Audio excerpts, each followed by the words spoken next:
عدمت عند ذلك الآجال والأوقات، وزالت السنون والساعات، فلا شيء إلا الله الواحد القهار الذي إليه مصير جميع الأمور۔ اس وقت مدت اور وقت سب فنا ہو جائیں گے، اور ساتھ اس سال سب کا خاتمہ ہو جائے گا۔ اس خدا واحد و قہار کے علاوہ کوئی خدا نہیں ہے، اسی کی طرف تمام امور کی بازگشت ہے۔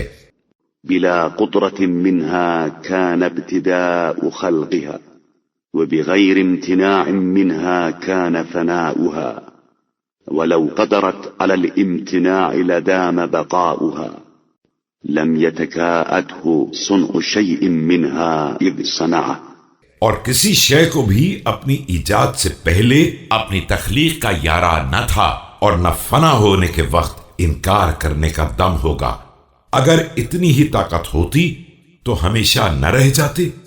اس مالک کو کسی شے کے بنانے میں کسی زحمت کا سامنا نہیں کرنا پڑا، اور اسے کسی شے کی تخلیق و ایجاد تھکا بھی نہیں سکی۔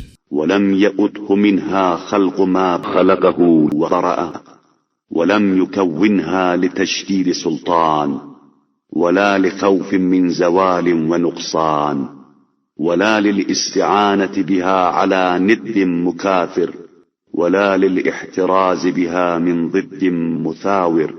اس نے اس کائنات کو نہ اپنی حکومت کے استحکام کے لیے بنایا ہے، اور نہ کسی زوال اور نقصان کے خوف سے بچنے کے لیے، نہ اسے کسی مد مقابل کے مقابلے میں مدد کی ضرورت تھی، اور نہ وہ کسی حملہ آور دشمن سے بچنا چاہتا تھا۔ ولا للازدياد بها في ملكه، ولا لمكاثرة شريك في شركه، ولا لوحشة كانت منه فأراد أن يستأنس إليها۔ اس کا مقصد اپنے ملک میں کوئی اضافہ تھا، اور نہ کسی شریک کے سامنے اپنی کثرت کا اظہار تھا، اور نہ تنہائی کی وحشت سے انس حاصل کرنا تھا۔